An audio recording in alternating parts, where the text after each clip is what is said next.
All right, we are now live. We'll give everyone a second to come on here for this. Of course, my name is Adam Dickey. I serve as the Ninth District Chair. So, for our viewers, we want to welcome those who are able to join us. I'm here tonight with State Representative Wendy Dant from House District 71. That's the Jeffersonville area of our Ninth District.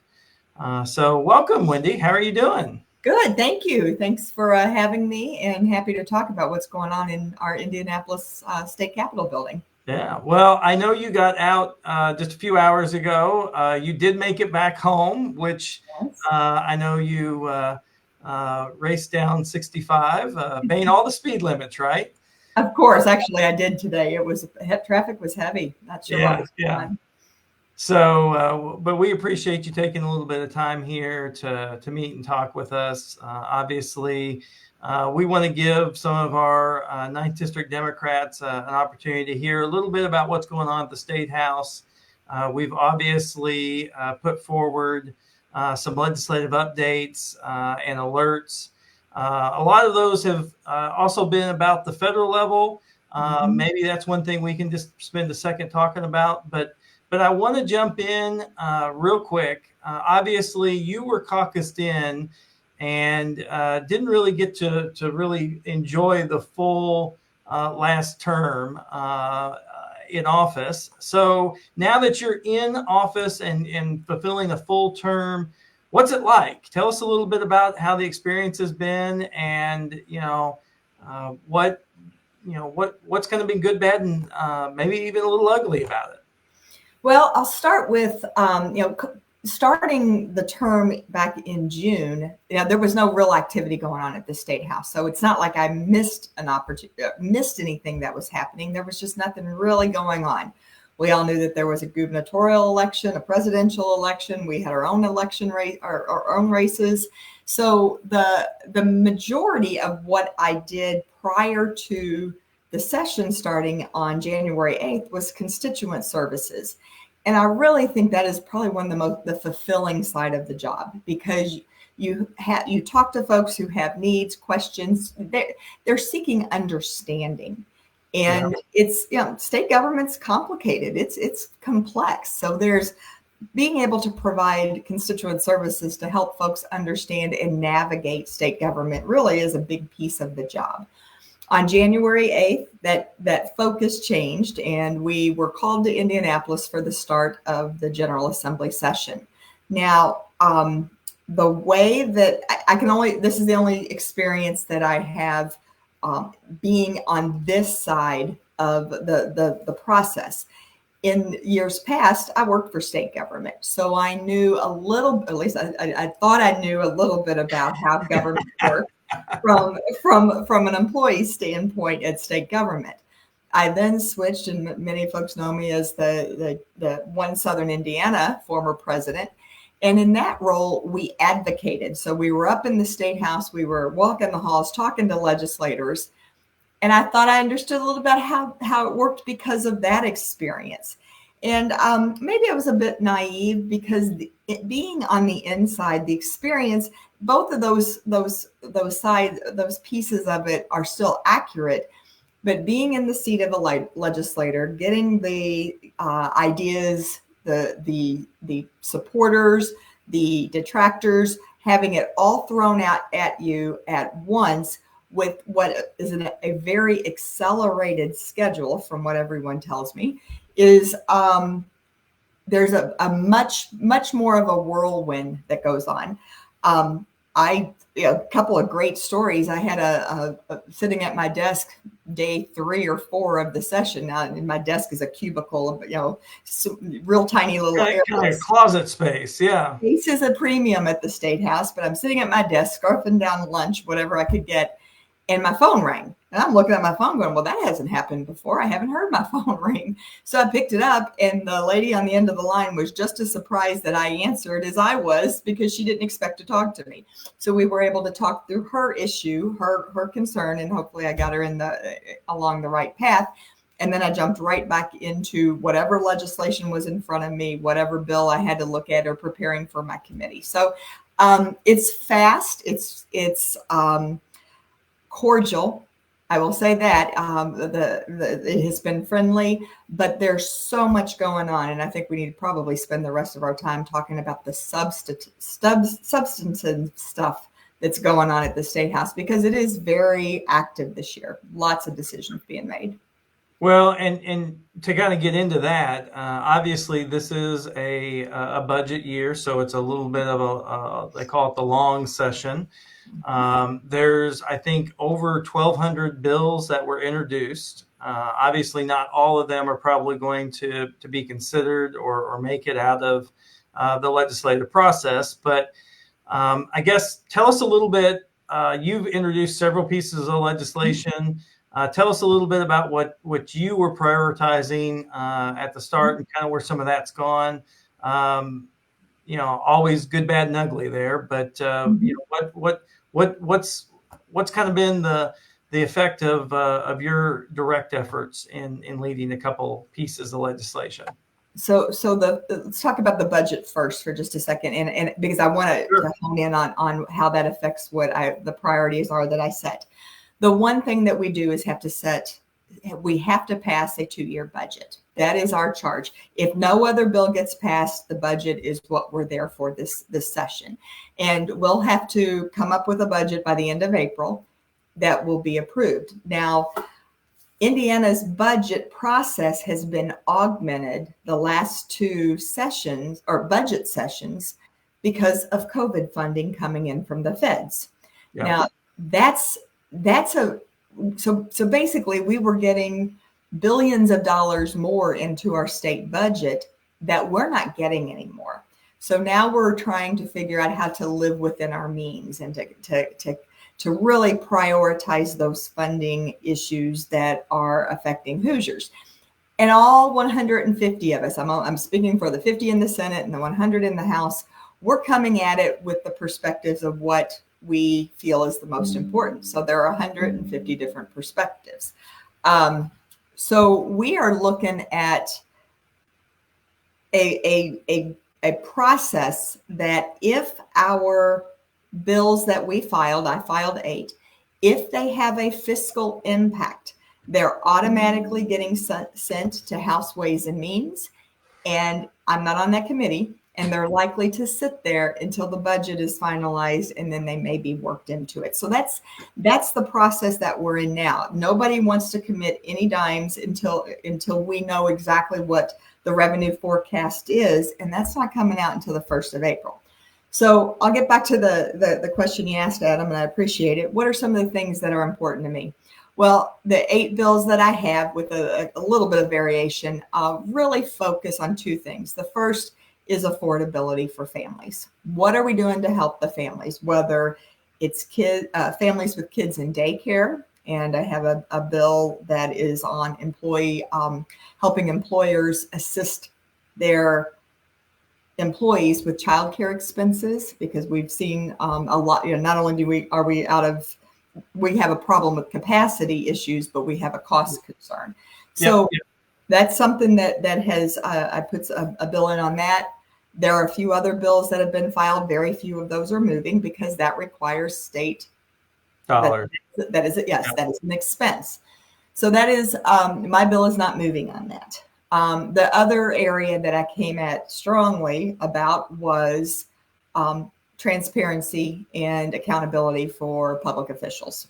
And that's, of course, been a big concern in the aftermath of the Jamie Knowles scandal, with all the charges that were filed, the impact to local government, and really kind of reverberated regionally throughout this part of Southern Indiana. The good news is, if there is good news to come from something like this, now it's not good news at all. There's a lot of attention on this issue, and the reality is that if someone's going to break the law, they're going to break the law. You can't legislate morality. That's but right. What we're trying to understand is how did this happen, and how can we get more attention on concerns like this, and what are the remedies that we have. So I had several bills to help talk about going after pensions if a crime has been committed and restitution has been created. That bill hasn't gotten a hearing. It won't in the House at this point. I've asked the chairman on a couple of these to throw me a bone. Let's see if we can get some conversation. It hasn't worked. The one that did get movement, but it wasn't my bill, a similar bill was filed that would increase the oversight of the sheriff's commissary fund. Now, if you look at the grand scheme of all of the wrongs that were done, it's a small piece of that, but you got to start somewhere. So a bill moved forward that will increase oversight on the sheriff's commissary fund.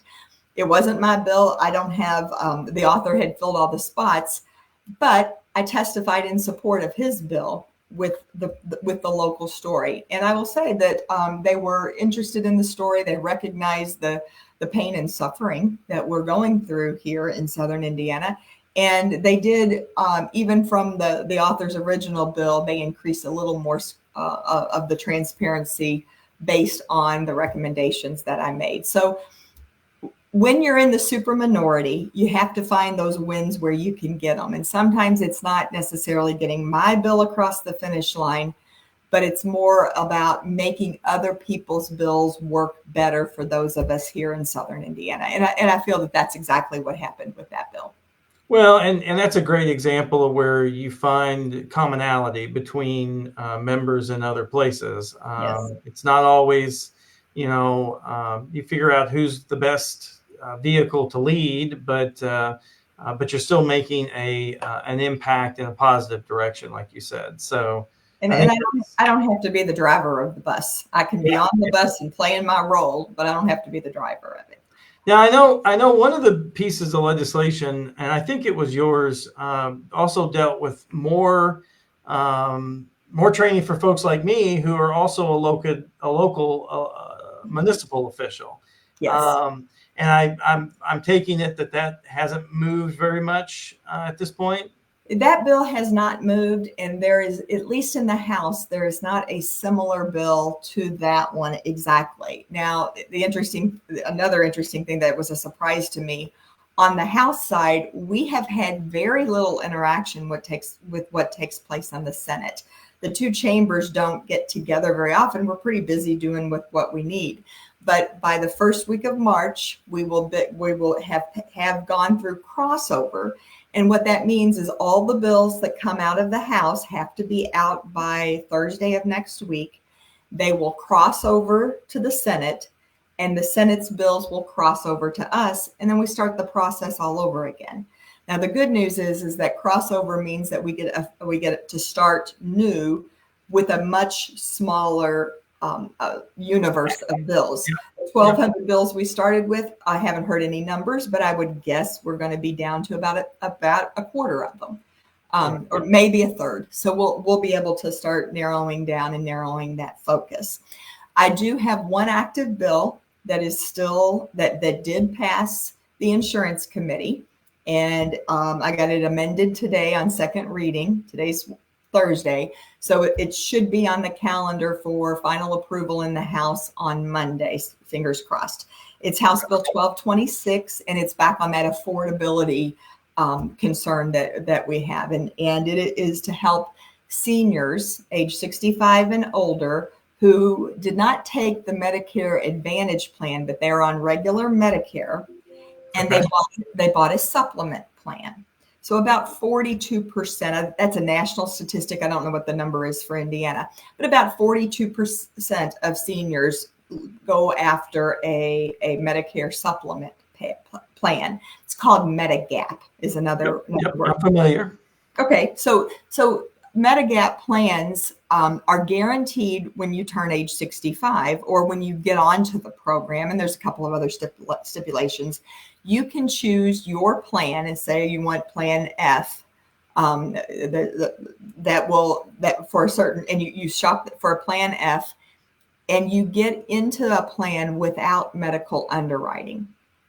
And that's great when you start the plan. but at no point for the rest of your life are you, at least in Indiana, are you able to change providers of your plan without going through medical underwriting. So 9 states, including Kentucky, have allowed what's called the birthday rule. And so in my bill, Indiana will adopt a version of the birthday rule that if you are with provider A for plan G, and you want to go into a plan that will save you money, then you can't do that. This bill will allow you to change plans within 60 days of your birthday. So it's rolling. It gives seniors an opportunity to shop, and we've seen some real life examples of if this were allowed in Indiana, it could save seniors $800 a year, $1,200 a year. Well, real money here. In other real words, money. Yeah, I'm thinking about a retiree on a retiree income. That could be some real money to put away for other expenses. Yes, or make a decision on which medicines to buy, or all kinds of things. But again, in a time when we're hearing a lot of pressure of property taxes that is affecting everybody, we're hearing of other Medicaid issues. This is a Medicare program, but Medicaid issues at the state level, waiting lists. We need to do something, and this is a way that we could address some of this issue with at least give seniors the opportunity to shop. And I've always subscribed to the idea that competition is a good thing for the consumer, and This is another example of that. Yeah. Well, I appreciate the hard work trying to recover some some funds, if you will, for seniors, because that is an area that I think as inflation is hit and whatnot, that folks have felt pressure, and just a little change like that can go a long way. Yeah. You brought up the property tax issue, and I know a lot of that focus has been in the Senate right now because it's Senate Bill 1 that is the principal vehicle for the governor's property tax plan. But I have to imagine that you've at least been part of some conversations on this. What can you tell us? What can we expect? There's a lot of conversation about how, in particular, this will have a negative impact to local schools, local governments, and could impact our police, our fire, our class size, all of those different factors if they are denied revenue. But at the same time, like we've been talking about, the affordability, obviously we've seen increases because of market values and our property taxes, and some people, they're obviously struggling to keep pace. So how do we balance that, and what have you heard in the development of that legislation? Well, I know that a version that came out last week caused a lot of attention on exactly what you talked about, Adam. What does that mean for local governments and for school corporations? And other taxing districts, libraries, lots of folks that have property tax that their funding is tied to property tax. The Senate bill that came out last week, like I said, we don't have a lot of exposure with what's happening in the Senate. And Senate Bill number 1 was updated on Tuesday of this week. It's 91 pages. I haven't attempted to try to get through all of it. It appears to be better, but not great for schools and for local government. So I'm home now. Tomorrow I plan on meeting with school superintendents from throughout the region to find out how they see this impact. We know it's not going to be good, but I need to know, I need some talking points on that. Hope to reach out to some of our local elected officials like you and others, just to say, what does this mean for you? Because we need some of those real life examples of how that goes into what this effect will do. Now, the challenge is that nobody wants to pay more. Of course. And we just have to figure out where things are. And I don't know exactly what the solution is going to be, but I know that when Senate Bill 1 comes across in whatever form, it will land in the House the first week of March, and then we get to start taking a stab at it. So anybody who has any direct impacts on what's going on, please let me know, and I can use those examples as we take that discussion forward. Well, and that's kind of a great segue into one of the comments that we've had here. Laura has just commented that, is there something that we can do to help you? And I think that's a great segue into what you just said. She mentioned she's getting a little bit of a callous finger, reaching out and leaving messages to legislators about these bills. She mentioned Senate Bill 1 and 1662. But, I guess what can we do to help you? Does the phone calling make a difference? Particularly with the Republican supermajority, are they listening to constituents when they call? I don't know, but I will say this. That's not a lot of help. I know. Emails are not working. Okay. And I will say that from my perspective, I have gotten emails on the email that has filled my inbox the most. They all look alike. So as I think my bias is, so somebody wrote this and now everybody's sending me the same email. It's about moving a casino from Rising Sun to Fort Wayne. I have probably gotten 15 emails a day on just that issue. And the bill died. It's not even thing I'm going to vote on. So what that says is, for me, that's great. I would already know a little bit about it if the bill came to a committee or the House floor, but it's not coming up. So what's a more effective way? I would suggest phone calls. And if you can get away, I know we're 2 hours away from the State House, but check with your legislator, check with me, or somebody will tell you what the schedule's like for a day. If you can come up there, really Monday, Tuesday, Wednesday, Thursday morning is really the best time to catch anybody. And just like the lobbyists, walk the halls, find your legislator, call them in advance and tell them you're coming up. Their legislative assistant, every one of us has a legislative assistant. And we share them with other members. But Sure. But they write these on little yellow slips. Sorry, I got a little update trying to start. Okay, sorry. They write them on little yellow slips of paper, and that's what we're working. We know when they call. The other thing I would say that not everybody, I'm sure, would agree with, if I get the last question I will ask is whether or not the person is a constituent in my district. So it doesn't matter to me if somebody's calling on a bill that I'm going to vote on. I'm going to talk about the most interesting bill that we've had this year that I was supportive of. It's called, and if I get this right, alkaline hydrolysis. It is a way to deal with human remains. It is an alternative to cremation. And it is, I don't know why I went there with it, but it's an interesting bill.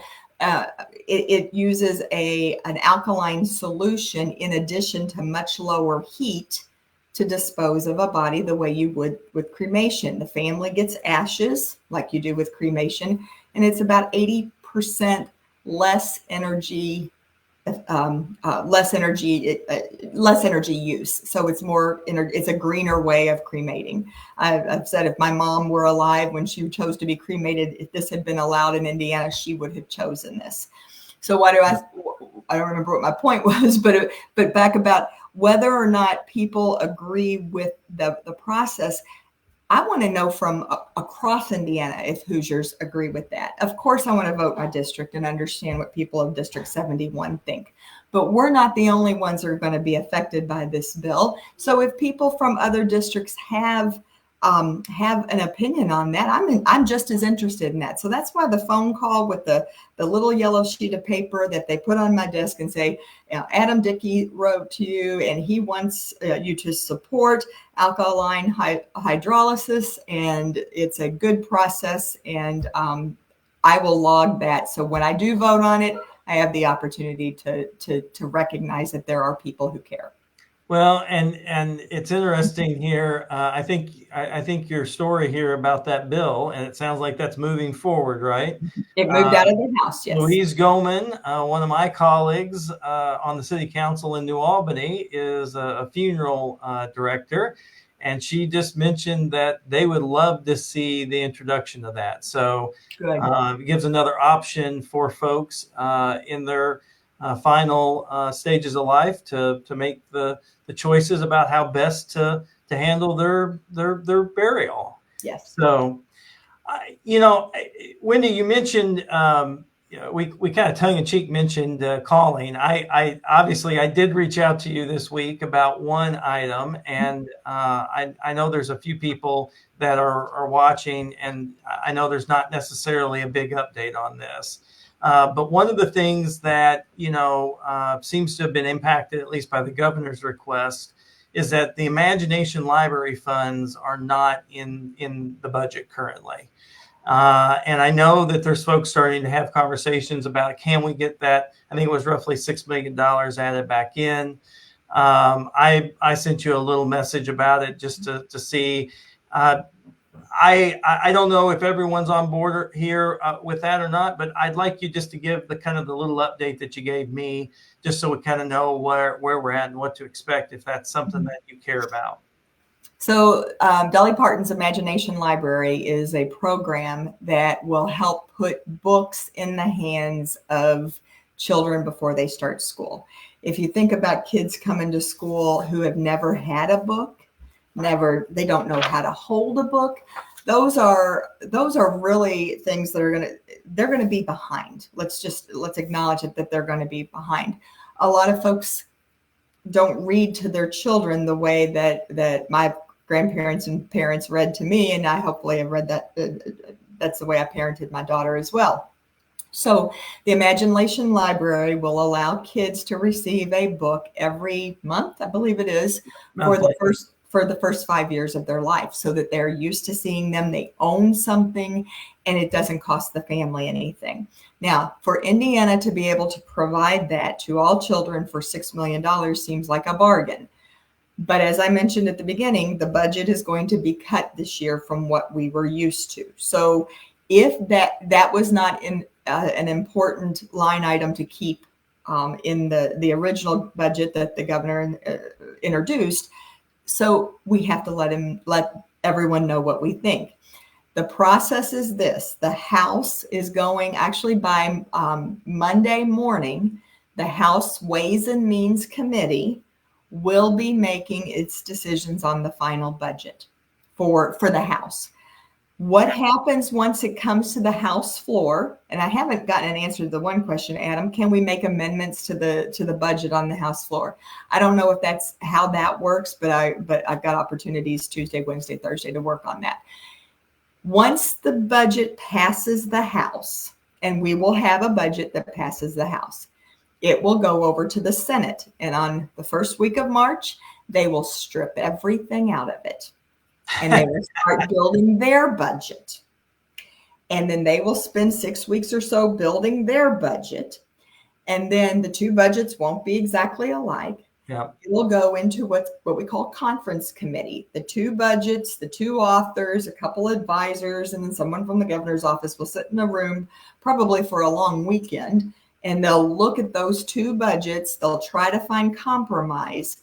But they'll also get an additional piece of information, and that is the April revenue forecast. You mentioned that earlier. Yep, that's pretty critical, because we don't want to be in a situation where we pledge to spend X amount of dollars but only have Y.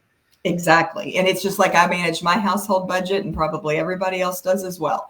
You figure out if you've got enough money to cover what it is that you say that you have to have, and then if there's anything left, how do you fight over that? And that is, I can only imagine that they sit around a dining room table and they have this type of argument about how they're going to spend the budget. If the revenue forecast isn't enough, then I'm sure that they have to figure out what they're going to cut. The goal for folks who want to support the Imagination Library funding, you got to get it in one of those two budgets, the House or the Senate, and you got to figure out how, even if it's got a line item at $2, then they can start figuring out how much goes into it. So the time is short on trying to get it into the House budget, and that would be something that's where you can start making phone calls. If you look at the website iga.in.gov, and I'll give that again, iga.in.gov, that is the General Assembly's website. And you can look in there and search for House Ways and Means Committee. Those are the committee members who are crafting the House version of the budget. But keep in mind, it will be stripped out when it goes to the Senate. In the Senate, it will be done by the Senate Finance Committee. And you can find out who the members of the Senate Finance Committee are and start making it known that that's an important piece. Again, there are a lot of agencies that the governor said when he came in, every agency is going to take 5% off the top. Just plan on getting a 5% cut. That has not been universal, because some agencies have had a larger hit. The Indiana Destination Development Corporation, which started under the Holcomb administration, it really came up into more of an idea of a tourism and a talent attraction type of an organization that's focusing on communities. Its budget was cut from something like $40 million to $5 million. So there are a lot of people who are trying to get more money inserted into that budget line item. So this is where having your voice heard is the only way that we're going to be able to keep those things that are most important to us. Yeah. And I think that's one thing that I think is really kind of been scary about this January, February, in a bigger way, is we've got a lot of action that are happening, both in the state and at the federal level. And I think there's a lot of concern and fear about what that may mean for funding, what that may mean for programs, what that may mean in terms of legislation that does pass. Mm-hmm. I guess, Wendy, as someone who's in the process, is there anything that you would say to them if you're someone right now that's at home and you're concerned about some of this legislation that you've seen? Is there anything that you would say to them to kind of help guide and focus their energies? A couple of things. Number one, do your homework.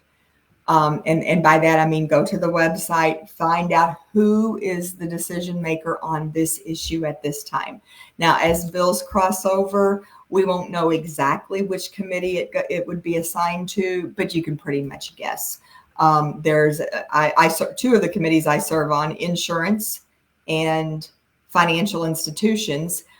Any bill that comes out of those committees are going to go to the Senate committee for insurance and financial institutions. Over there, it's just one committee. So we can pretty much guess on some of that. Not always 100%, but do your homework. Find out, maximize your effort. Talk to those folks and really try to get in front of those folks who are addressing the issue that's most important to you. So that'll save you some time. It always have your local person informed, so that if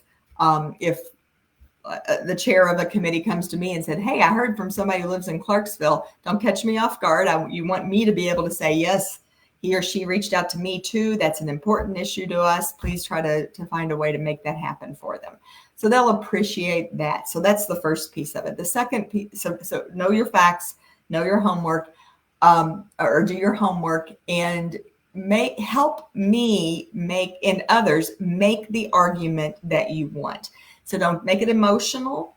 And I say that because I think we'd like to think, we get riled up about stuff and emotion tends to take over. But we need the facts and the details. And so some of Adam, back to the original question you asked about the effects of Senate Bill 1 on local budgets. Tell me exactly what that means to you and to the residents that you serve.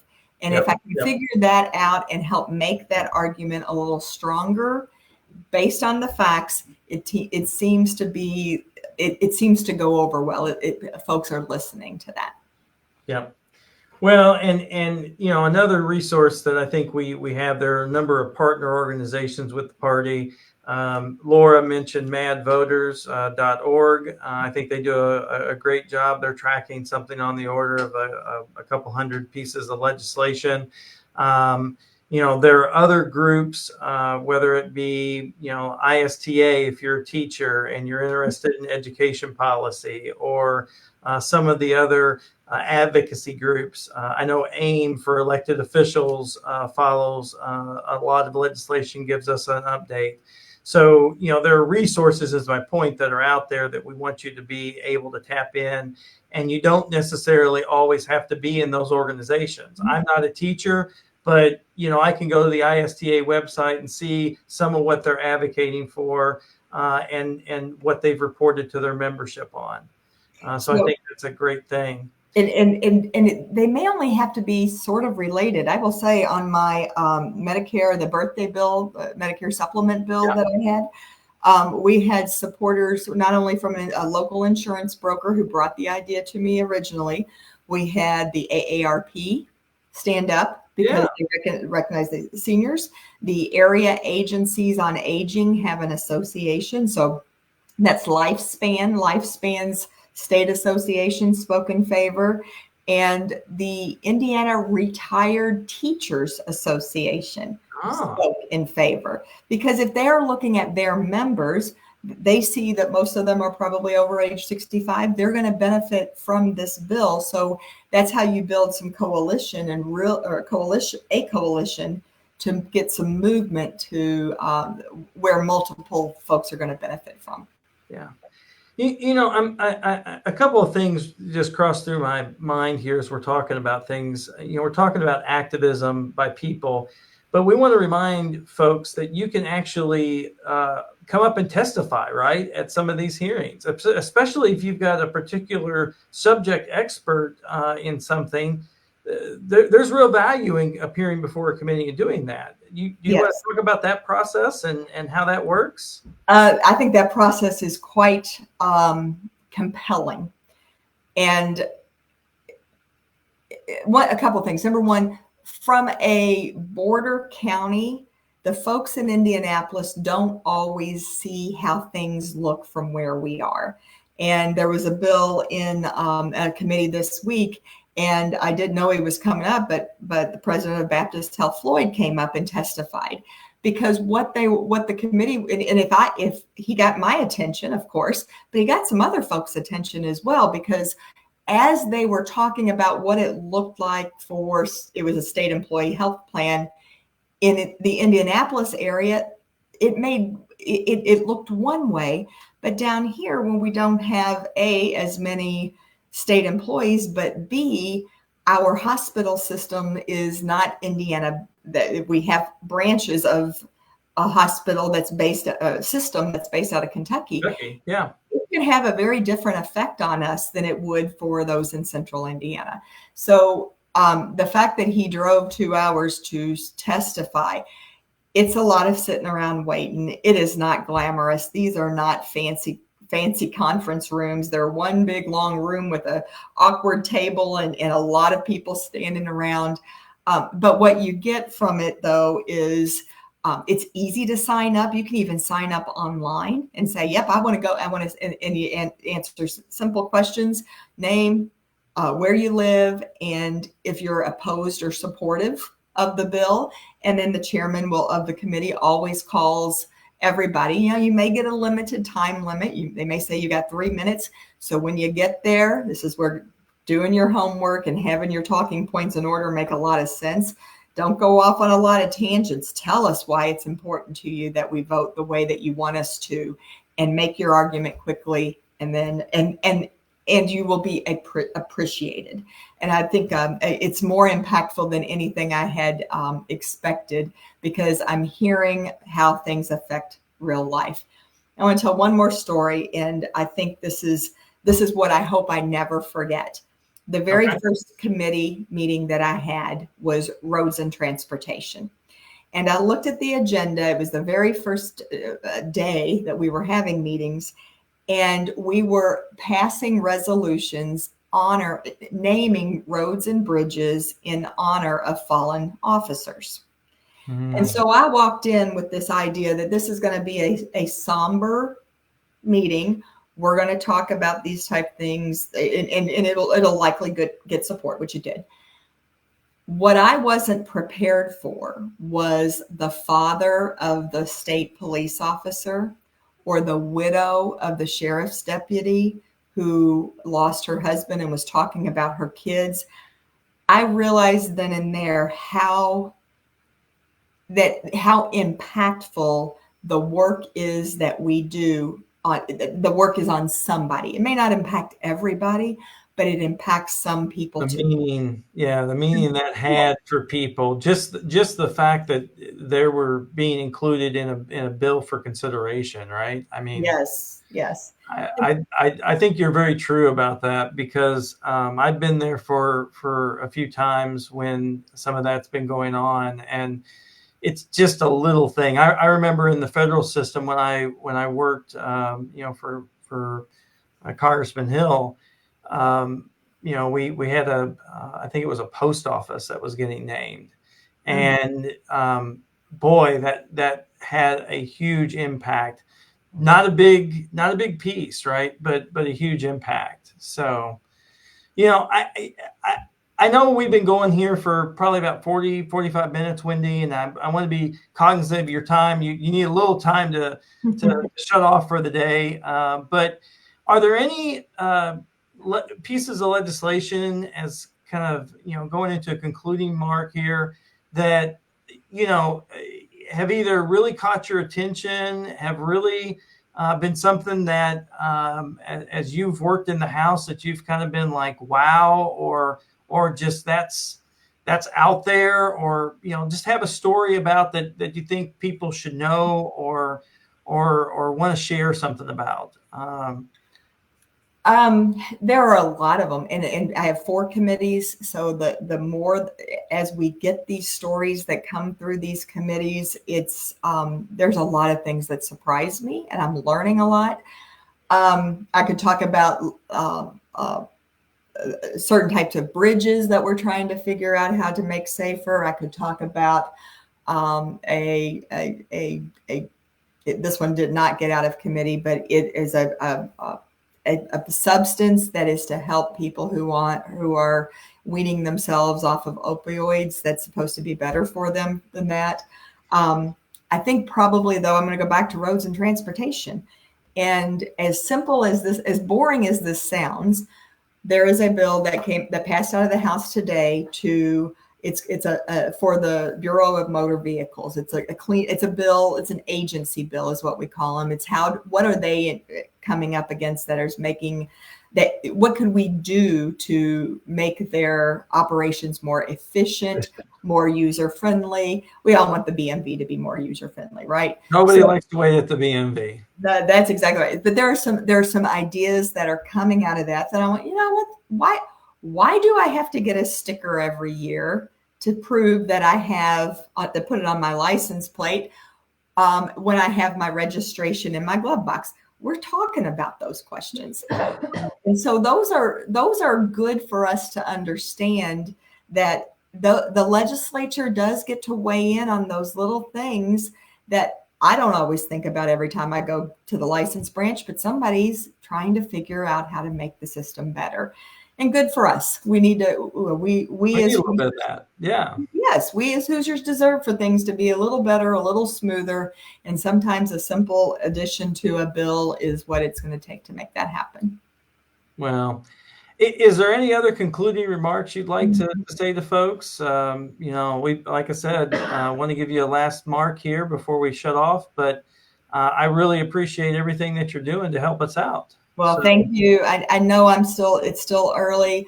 The camaraderie around, it's not partisan, but the camaraderie around doing the right thing is real.